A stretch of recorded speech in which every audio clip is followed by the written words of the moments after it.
Hello dear students, welcome back to this channel. If you are visit this video for the first time, so please subscribe the channel and like share this video also. आज हम बच्चों आपके लिए example 2 chapter 6 triangles का लेकर के आए हैं। ध्यान से समझिएगा, बहुत इंपॉर्टेंट क्वेश्चन है ये, ठीक है। और हम इसको कैसे सॉल्व करेंगे, how to solve this example, ध्यान से समझिएगा, ठीक है। चलिए स्टार्ट करते हैं बच्चों इस क्वेश्चन को। ABCD is a trapezium. ABCD एक ट्रेपीजियम है, ये आपका है ABCD, ये एक ट्रेपीजियम है with AB parallel to DC। AB और DC साइड इसकी पैरेलल है, ठीक है। E and F are points on the non parallel sides. ये आपकी AB और BC नॉन पैरेलल साइड्स है, इस पर E और F पॉइंट्स हैं, ठीक है ना। Parallel sides AD and non-parallel sides AD and BC respectively, such that EF is parallel to AB। ये भी आपको गिवन है कि ये जो साइड है EF वो इस AB के पैरेलल है। तो देखो बच्चों, जब ये साइड EF इस AB के पैरेलल है और ये साइड ऑलरेडी दोनों पैरेलल है, तो EF किसके, DC के पैरेलल हो जाएगी, ठीक है ना। तो यहाँ पर ये तीनों साइड आपस में कैसी हो गई, पैरेलल हो गई तीनों साइड आपस में, ठीक है ना। चलिए तो देखिए हमने यहाँ पर क्या किया है, इस फिगर को दोबारा बनाया है। फिगर वही है, इसको दोबारा हमने बनाया है, क्यों, क्योंकि जब तक बीपीटी थ्योरम क्या कहती है कि हम ट्रायंगल में ही बीपीटी थ्योरम को अप्लाई कर सकते हैं, और तब अप्लाई कर सकते हैं जब हमारे पास दो साइड एटलीस्ट पैरेलल मिल जाएं, तब हम बीपीटी थ्योरम को अप्लाई करते हैं। तो हमने क्या किया स्टूडेंट्स, यहाँ पे हमारे पास ट्रायंगल तो बन नहीं रहे हैं, तो हमने क्या किया, यहाँ पे एक कंस्ट्रक्शन कर दिया। और कंस्ट्रक्शन क्या किया कि ए को सी से ज्वाइन करा दिया। कंस्ट्रक्शन में लिख दिया है ज्वाइन AC विच इंटरसेप्ट EF एट G, जो कि इस EF लाइन को G पर इंटरसेप्ट कर रही है, ठीक है ना स्टूडेंट्स। किस पे इंटरसेप्ट कर रही है, G पॉइंट पे इंटरसेप्ट कर रही है। कंस्ट्रक्शन करने के बाद देखो हमें बहुत सारी चीजें इसमें तुरंत मिल गई। क्या क्या मिल गया, एक ये ट्रायंगल मिल गया, ध्यान से देखिएगा, एक ये ट्रायंगल हमें मिल गया, ये वाला ट्रायंगल, ठीक है ना स्टूडेंट्स, ये वाला ट्रायंगल मिल गया। और दूसरा हम इस तरीके की लाइंस बना रहे हैं, ये वाला हमें ट्रायंगल मिल गया दूसरा, ठीक है ना। ये दो ट्रायंगल हमें मिल गए, एक ट्रायंगल ये मिल गया पूरा और एक ट्रायंगल ये मिल गया पूरा। अब इस ट्रायंगल में क्या है, ये साइड तो आपको पैरेलल दी गई थी, ठीक है ना। ये साइड AB के पैरेलल दी गई है, सो ये तीनों कैसी हो गई स्टूडेंट्स, पैरेलल साइड्स हो गई, ठीक है ना। अब हम आराम से पहले इस वाले पार्ट में बीपीटी थ्योरम लगाएंगे, ट्रायंगल ACD में, और फिर ट्रायंगल ACB में हम बीपीटी थ्योरम का यूज करेंगे स्टूडेंट्स, ठीक है ना, या हम इसको थेल्स थ्योरम भी कहते हैं स्टूडेंट्स, ठीक है। चलिए तो देखिए अब हम क्या करेंगे, गिवन दैट मैंने क्या दिया है, AB और BC पैरेलल दिए गए, क्योंकि ट्रापेजियम में एक पेयर पैरेलल साइड्स होता है, ठीक है। तो यहाँ पे AB और DC पैरेलल दिए गए स्टूडेंट्स, और EF पैरेलल टू AB ये हमें दिया गया है, EF पैरेलल टू AB। तो इन दोनों चीजों से हमें क्या मिल जाएगा, EF पैरेलल टू DC, यानी EF है वो DC के भी पैरेलल हो जाएगी, ठीक है ना। आई होप कि इतनी चीज आपको समझ में आ गई होगी। फिर उसके बाद हमने ये कंस्ट्रक्शन कर लिया था।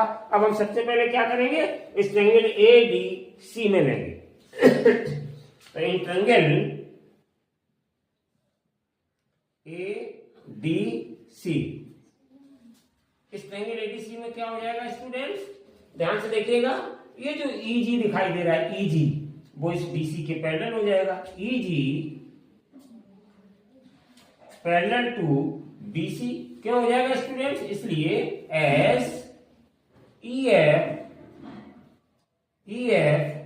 पैरेलल टू DC था, तो ये वाली साइड जो EG है वो EF ही तो है, तो इसलिए ये हमने लिख दिया आपका EF पैरेलल टू DC था, इसलिए EG पैरेलल टू DC हो जाएगा, ठीक है ना।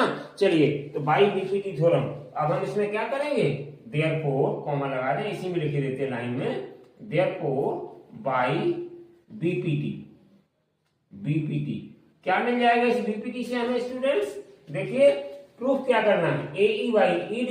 तो हम पहले यही वाले पार्ट इसी तरीके से लेंगे, AE by ED, AE by ED equals to क्या हो जाएगा बाई बीपीटी थ्योरम। AE हमने पहले लिया था, हम AG लेंगे, AG by GC, AG by GC, ठीक है ना। तो इसको हमने नंबर स्टूडेंट्स 1 डाल दिया, ठीक है ना। अब हम देखिए दूसरे ट्रायंगल में अप्लाई करेंगे। दूसरा ट्रायंगल हमारे पास कौन सा है, एसीबी। तो इन ट्रायंगल एसीबी,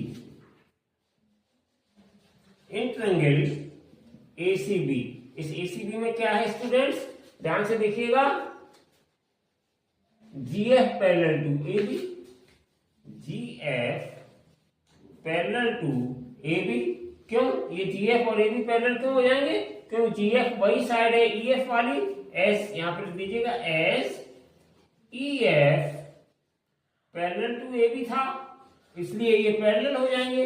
तो therefore by BPT theorem, therefore by BPT क्या मिल जाएगा, बेसिक प्रोपोर्शनलिटी थ्योरम से जब ये दोनों साइड्स पैरेलल हैं तो हमें फिर वही पार्ट्स मिल जाएंगे। तो ध्यान दीजिएगा स्टूडेंट्स, हमें प्रूव क्या करना है, B F upon F C, इधर का हमने देख लिया था। तो B F upon F C उसी क्रम में लिखना है। तो यहां हम लिख सकते हैं B F upon F C equals to, ध्यान दीजिए बी एफ पहले लिखा है तो हम ए जी पहले लिखेंगे, तो ए जी और बाई जी सी, ठीक है ना। तो ये हमने इक्वेशन नंबर 2 डाल दिया।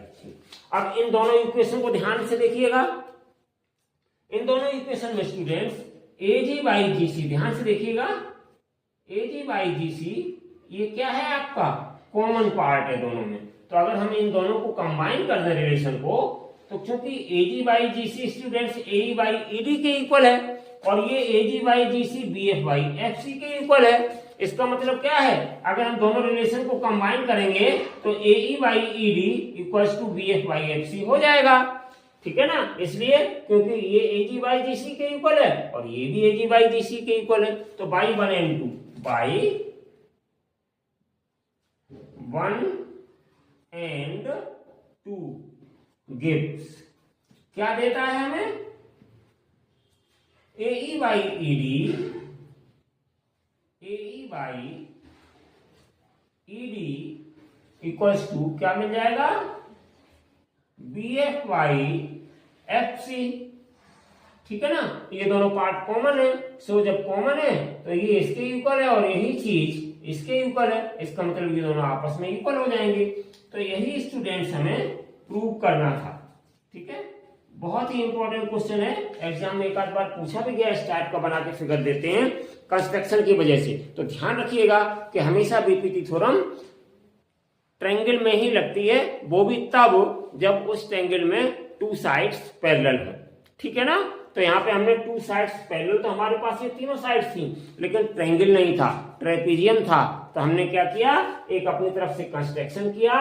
और कंस्ट्रक्शन ऐसा मत करिएगा कि आप इसको देख के कंस्ट्रक्शन ये ज्वाइन कर दें, ये भी कर सकते हैं। हमें प्रूव क्या करना है उसके अनुसार कंस्ट्रक्शन करिए। हमें प्रूव क्या करना था, ए ई बाई ई डी, तो देखो ए ई बाई ई डी यहाँ पे है, ठीक है ना। और उसके बाद क्या हमें लेना था, B F by F C, तो देखो B F by F C है। अगर आप इधर कंस्ट्रक्शन कर देते इधर वाली साइड में, तो भी हमें ये पार्ट और ये पार्ट मिल जाते, तो हम इधर भी कंस्ट्रक्शन कर सकते हैं, ठीक है ना। ध्यान रखा करिए, कभी कभी हमें दोनों कंस्ट्रक्शन से कभी न मिले, इसलिए चेक कर लीजिएगा कि हम जो कंस्ट्रक्शन करने जा रहे हैं क्या उस कंस्ट्रक्शन से हमें हमारे रिजल्ट तक पहुंच पाएंगे या नहीं। ये बहुत खास बात थी जिसको आपको ध्यान में रखना है। जब भी कोई क्वेश्चन आता है तो आप उसमें कंस्ट्रक्शन का विशेष ध्यान रखें। जहां तहां अगर हमें कंस्ट्रक्शन करनी पड़ सकती है तो आप उसको करिए और तब बीपीटी अप्लाई करिए। और अगर आपके पास ऑलरेडी 2 पैरेलल लाइंस हैं और ट्रायंगल बना हुआ है तो आप वहां पे डायरेक्ट बीपीटी थ्योरम का यूज कर सकते हैं स्टूडेंट्स, ठीक है ना। आई होप कि ये कॉन्सेप्ट आपको बहुत अच्छे से और ये प्रॉब्लम बहुत अच्छे से समझ में आ गई होगी। Thank you so much for watching this video. See you again with a new lecture. Till then stay healthy and take care and bye bye.